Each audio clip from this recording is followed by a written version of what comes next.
तो लगातार जब आम बजट है यानी कि देश का बजट है, उसके बाद इस बात की चर्चा लगातार हो रही थी कि आखिर राज्यों को मिला क्या है। और हम चूंकि झारखंड के, तो हम चर्चा करते हैं झारखंड को मिला क्या है, क्योंकि आमतौर पर पहले ऐसे होता था कि बजट आता था और उसके बाद ये तय हो जाता था, उसी दिन पता चल जाता, शाम होते थे कम से कम, कि किस राज्य को क्या मिला। लेकिन झारखंड को क्या मिला लगातार हम ढूंढते रहे। अब देखिए जानकारी आनी शुरू हो गई है। 2023-24 के बजट में झारखंड में 43,957 करोड़ की परियोजनाएं आ रही हैं। जहां 43 करोड़ से ज्यादा की परियोजना आ रही है, 43,957 करोड़ की परियोजना। इसे लेकर अमृत काल के पहले बजट में 5,271 करोड़ की राशि का प्रावधान किया गया है। अमृत भारत स्टेशन के तहत झारखंड के 57 स्टेशन मॉडल बनेंगे। रेल मंत्री ने राजनीति से ऊपर उठकर इन रेल परियोजनाओं को शुरू करने के लिए झारखंड सरकार से मदद की अपील भी की है। झारखंड के बल्ले बल्ले 11 गुना ज्यादा राशि का आवंटन। बजट में 5,271 करोड़ का प्रावधान। अमृतकाल के पहले बजट में झारखंड को 43,957 करोड़ की रेल परियोजना मिली है। नई रेल लाइन बिछाने, रेल लाइन की डबलिंग और गेज कन्वर्जन की 36 परियोजनाएं झारखंड को मिली है। इन परियोजनाओं पर 43,957 करोड़ रुपए खर्चे जाएंगे। वहीं 2,906 किलोमीटर लंबी लाइन कवर होगी। झारखंड के सभी निवासियों को जो सबकी एस्पिरेशन है, सबकी आकांक्षा है, उनको पूरा करने के लिए इतना बड़ा जो बजट एलोकेशन माननीय प्रधानमंत्री जी ने किया है 5,271 करोड़ का, 5,271 करोड़ का, 5,271 करोड़ का, इस एलोकेशन को करने के लिए जमीन का परमिशन का, फॉरेस्ट की परमिशन का, लॉ एंड ऑर्डर में मदद का, इन सब में मदद करें, जिससे कि जल्दी से जल्दी सारे प्रोजेक्ट्स को कंप्लीट कर सकें। यही नहीं, अमृत भारत स्टेशन के तहत झारखंड के 57 स्टेशनों का चयन किया गया है। इनमें से धनबाद, हटिया, टाटानगर और जसीडीह के लिए टेक्नो इकोनॉमिक विजिबिलिटी स्टडी शुरू की गई है। इन 57 स्टेशनों के विकास पर 444 करोड़ रुपए खर्च आएंगे। 57 स्टेशन को टेकअप किया जा रहा है रीडेवलपमेंट उन्नयन के लिए। रीडेवलपमेंट इसको हम लोगों के दो क्राइटेरिया है। एक तो बड़ा रीडेवलपमेंट जैसे रांची और हतिया का है, और दूसरा जो छोटे स्टेशन है उनके लिए अमृत भारत स्कीम है। तो उसमें हमारे रांची मंडल के 12 स्टेशन को सेलेक्ट किया गया है, जिनका नाम है, मैं उनका नाम आपको बता देता हूँ। 15 तो बंगाल में है, झारखंड में 3 बंगाल में है।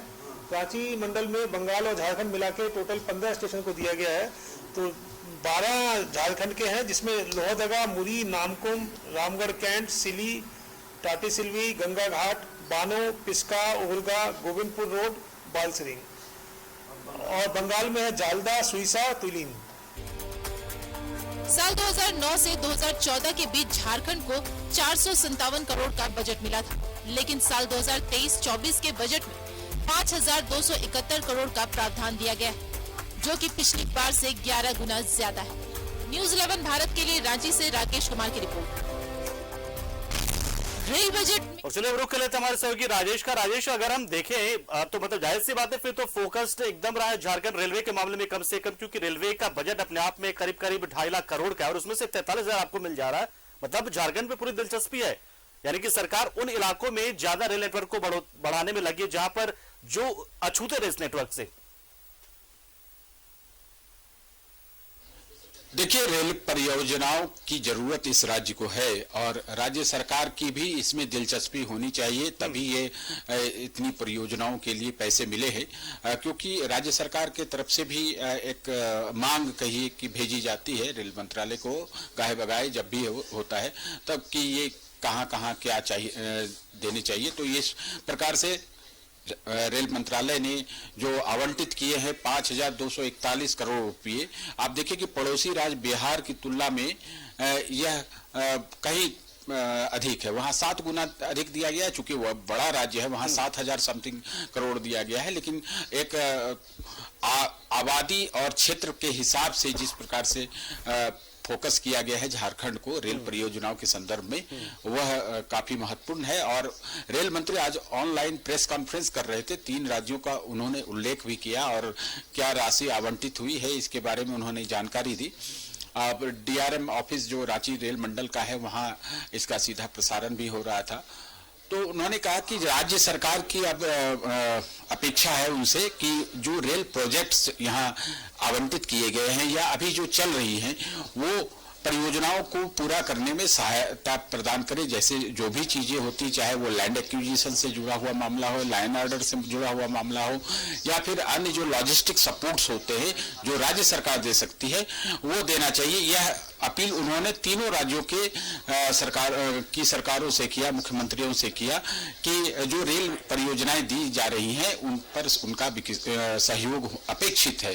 तो झारखंड के लिहाज से देखें तो कई स्टेशनों का यहाँ पर अपग्रेडेशन होगा।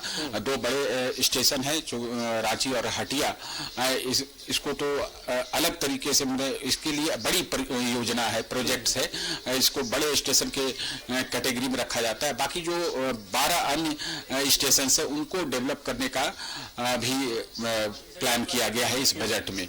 तो एक प्रकार से देखें तो झारखंड के लिए कम से कम अब ये नहीं कह पाएगा कि हमारे साथ सौतेला व्यवहार हुआ, क्योंकि देखिए जो 12 स्टेशन है जो जिन्हें मॉडल बनाया जा रहा है जिसमें कि झारखंड और बंगाल मिलाकर उसमें 7 अकेले झारखंड में और देश भर में 57 है।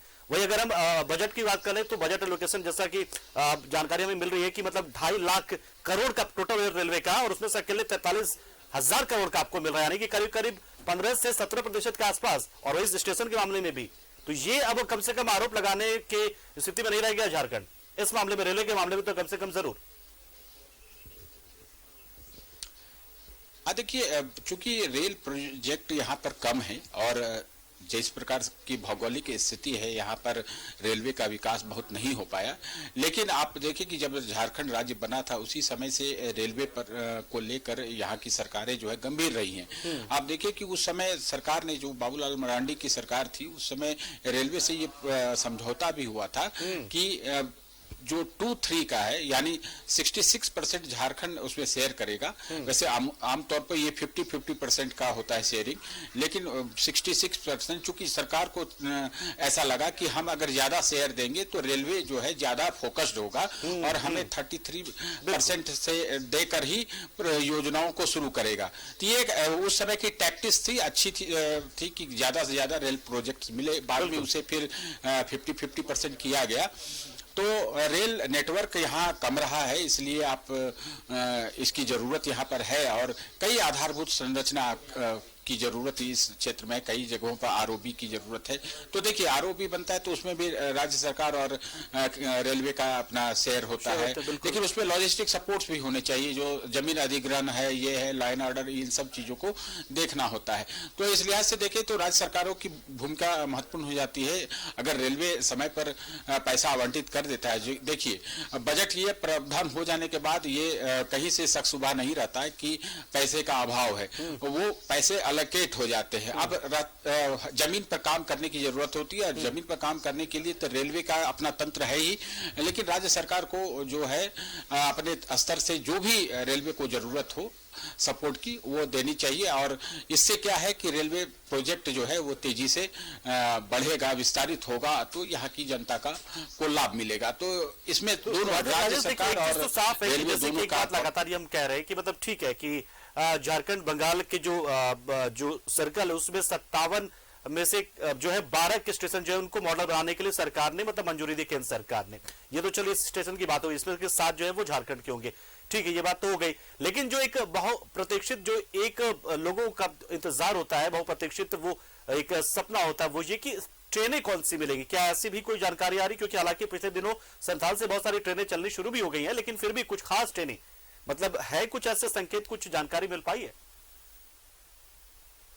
देखिए एक मोदी गवर्नमेंट जो है जब से 2014 से आप देखेंगे, ऑब्जर्व करेंगे तो एक तो पहले रेल बजट अलग हुआ करता था, इसी सरकार ने उसे इनकॉर्पोरेट कर दिया जनरल बजट में। पहले रेल बजट की भी बड़ा इंतजार रहता था, लोग अपेक्षा रखते थे कि कौन कौन सी ट्रेनें यहाँ मिल रही है। कुछ लोग रोते थे, कुछ लोग खुश होते थे कि हाँ हमारे यहाँ से ये ट्रेनें मिली।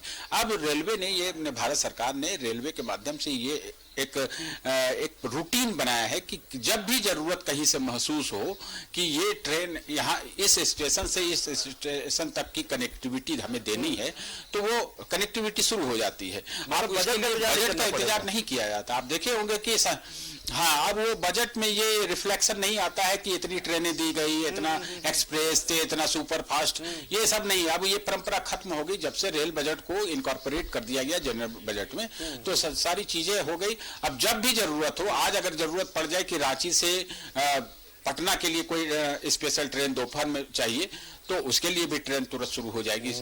वैसे मैं उदाहरण के तौर पे कह रहा हूँ, कहीं के लिए भी अभी रायपुर, बनारस, इन सब जगहों के लिए ट्रेनों की मांग की गई है, तो ये कभी भी सरकार या रेलवे मंत्रालय को ये लगेगा कि हाँ ये फिजिबल है, ये मांग बहुत ही जायज है, तो यहाँ से बनारस के लिए ट्रेन हो सकती है, यहाँ से रायपुर के लिए ट्रेन हो सकती है।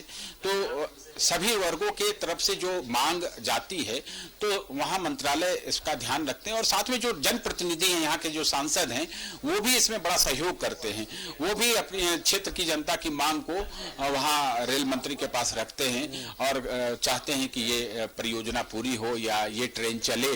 तो ये इसका अभी इसका अच्छा दौर चला हुआ है कि ट्रेन के लिए इंतजार नहीं करना पड़ता है साल भर के लिए कि इस बार नहीं मिला तो अब 1 साल बाद होगा। ये कभी भी ट्रेन मिल सकती है और कोई भी स्पेशल एक्सप्रेस ट्रेन हो, पैसेंजर ट्रेन हो, जहां भी कनेक्टिविटी की जरूरत है, ऐसा अगर रेल मंत्रालय ये मानता है कि हाँ यहाँ पर इसकी जरूरत है, तो वो कभी भी किसी भी महीने में 15 दिन, 20 दिन, महीने में 2 महीने, 4 महीने, कभी भी ट्रेनें शुरू कर सकता है रेल मंत्रालय। तो अब वो बातें नहीं रही कि साल भर के लिए इंतजार करना पड़ता था। लोग टीवी स्क्रीन पर आंख गड़ाए बैठे थे कि कौन कौन सी ट्रेनें मिल रही है, झारखंड को कौन से प्रोजेक्ट्स मिल रही है। तो ये चीजें अब बीते दिनों की बात होगी। अब एक नई लेट से थोड़ा पता जरूर चला, लेकिन अब कम से कम ये कि झारखंड जो है वो फोकस एरिया है केंद्र सरकार का रेलवे के मामले में, ये तो कम से कम पता चल गया। शुक्रिया आपका, हमारे साथ जुड़े आप और राजेश साहब ने जानकारी दी किस तरीके से जो रेलवे को लेकर जो है वो झारखंड या ऐसे दूसरे कोई भी राज्य जहां पर रेलवे नेटवर्क बहुत तरीके से अभी विकसित नहीं हो पाया है, वहां पर ऐसे इलाकों में और ऐसे राज्यों में खास तौर से रेलवे अपने नेटवर्क को बढ़ा रहा है और उसमें झारखंड को भी काफी कुछ इस बजट में मिला है।